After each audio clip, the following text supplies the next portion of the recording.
All right, real talk now. Rush Limbaugh loves to stir up trouble, and boy, did he ever find it with these comments. What does it say about the college co-ed Susan Fluke, who goes before a congressional committee and essentially says that she must be paid to have sex? What does that make her? It makes her a slut, right? Makes her a prostitute. She wants to be paid to have sex. All right, well, it took a while, but he did apologize. Still, that didn't stop the outrage from women, from the left, and even from some of his own political allies. And it certainly didn't prevent an even bigger problem for Limbaugh: advertisers bolting from his show. Reports put the number anywhere from a handful to nearly 100. He says he is not worried. But this week, the network, which syndicates Rush's show, told advertisers they are suspending national advertising for 2 weeks. So what does that mean? And what's the truth about one of, if not the leading voice of conservatism? Goldie Taylor from the GoldieTaylorProject.com is here. So Goldie, what is the truth? Is Rush's show in jeopardy? He's in trouble. You know, Don, you know that I own an advertising agency here in Atlanta, and in that agency, we buy media on behalf of national and global brands. And for a brand as controversial, and let me get this straight, Rush Limbaugh isn't just a radio personality. He's a brand, he's a business. So for my brand to invest in his business under this kind of dark cloud just isn't going to happen.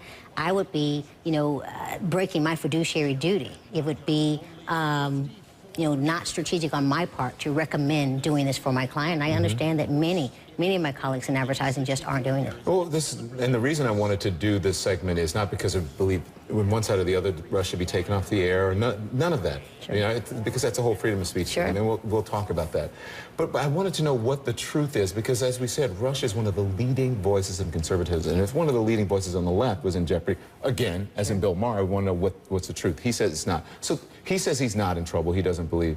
So then what's the difference between just saying, hey, listen, I'm done, or suspending, or saying, oh, we're suspending advertising? Well, the truth is he's lost 140 plus advertisers who are either suspending or completely terminating their relationship with him. Let's look at CNN. Could an organization as big as CNN afford to lose 140 advertisers?